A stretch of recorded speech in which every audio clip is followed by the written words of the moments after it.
किसी और के आगे अपना दुख कहने से पहले एक बार और सोच लिया करो कि बाबा बैठा है, शाम तुझे सीने से खुद लगाने आएगा, बाबा तेरी लाज बचाने।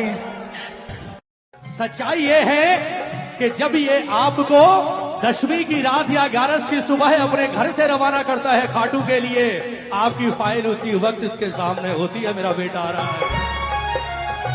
और क्या बात करते हैं साहब, जब तक दर्शन करके निकलते हो ना, आपकी डिमांड 4 होती है, 10 पूरी करके वापस भेजता है, बोले जा मौज कर।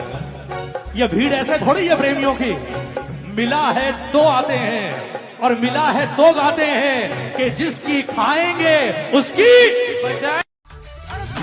जिसके दिल में खाटू वाले का नाम होगा उसका आधी रात में भी काम होगा।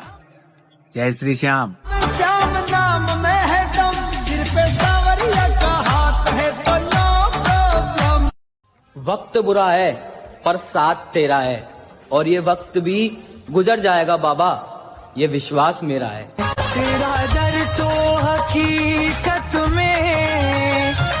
फागुन शुक्ला द्वादशी उत्सव भारी होए, बाबा के दरबार से खाली जाए न कोई। फागुन शुक्ला द्वादशी मतलब फागुन महीने की शुक्ल पक्ष की द्वादश तिथि 12 के दिन फागुन शुक्ला द्वादशी उत्सव भारी होए। बाबा के दरबार में बहुत बड़ा उत्सव होता है और बाबा के दरबार से खाली जाए ना कोई। तो मतलब 11 कहीं पर भी इसमें वर्णन नहीं आ रहा है इस शब्दों में उत्सव के लिए। 11 पर बाबा को मेहनत करके परिश्रम करके भजन सुनाकर उसका कीर्तन किया जाता है और द्वादश के दिन कोई खाली नहीं जाता दरबार से। तो बाबा शाम के लिए जब भी आप प्रार्थना करें, वैसे तो हर 24 घंटे हर मिनट 365 दिन अरदास चलती है मन में, लेकिन 11 और 12 की ये बड़ी मान्यता है जब बाबा प्रसन्न होते हैं। तो ध्यान रखें, द्वादशी के दिन बाबा के चरणों से लगकर कुछ ना कुछ जरूर मांगे।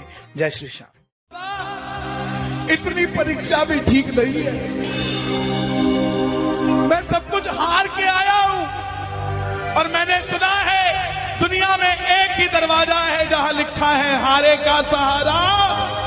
हम लोग ऐसी ऐसी बात करने लगे हैं कीर्तन में जिसका कोई मतलब ही नहीं है। बाबा मेरा काम बनाएगा तब मैं खाटू आऊंगा। क्यों उधार लेकर बैठा है क्या बाबा?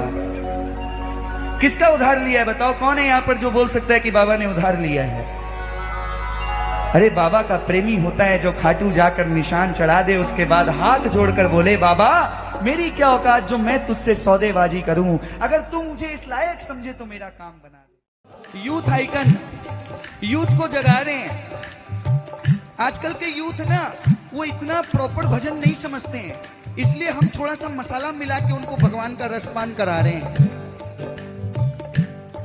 अरे किसी जगह को तो छोड़ना पड़ेगा ना। भजन बना दिया, बोला बाबा दे दे नोट छापने की मशीन, सबकी बजा दूं बीण। अरे इसकी की हुई कृपा से किसी का विनाश करोगे क्या यार? कहां चली गई बुद्धि? औकात नहीं, फिर कहते हैं औकात नहीं है हमारी, श्याम बाबा ने दिया, और उसी औकात को जिसने बाबा ने बनाया उसी से किसी का विनाश करोगे। मुझे तो पता है कि अगर भाग्य में सुख लिखा है तो सुख मिलेगा, मुझे पता है कि दुख लिखा है तो दुख भी मिलेगा। लोग पूछते हैं भैया सुख मिला है सुख, दुख मिला है तो दुख। जब सब कुछ प्रारब्ध का रूप है तो फिर खाटुआ के क्या फायदा? खाटुआ के फायदा ये है कि सुख में तो सब मौज करते हैं, लेकिन दुख में उस दुख को सहने की जो शक्ति है वो यहां आके मिल जाती है। बाबा के मंदिर के बाहर खड़ा था, ध्यान से सुनना। किसी मांगने वाले ने 10-20 रुपए मांगे, मैंने दे दिए।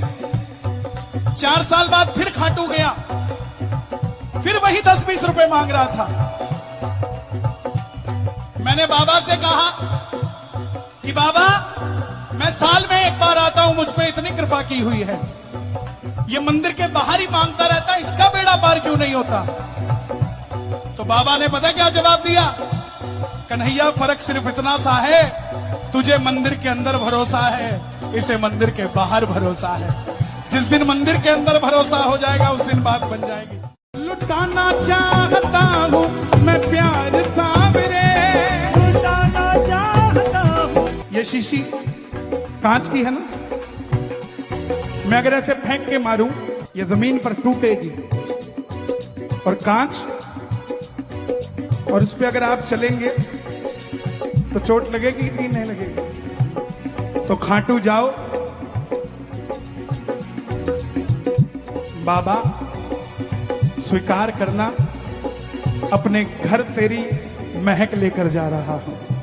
चढ़ाने का तरीका समझ गए? बाबा तेरी खुशबू के रूप में मैं तुझे मेरे घर लेके जा रहा हूं, और लाके अपने घर के मंदिर में रख देना। क्यों? लौटाना चाहता हूं मैं प्यार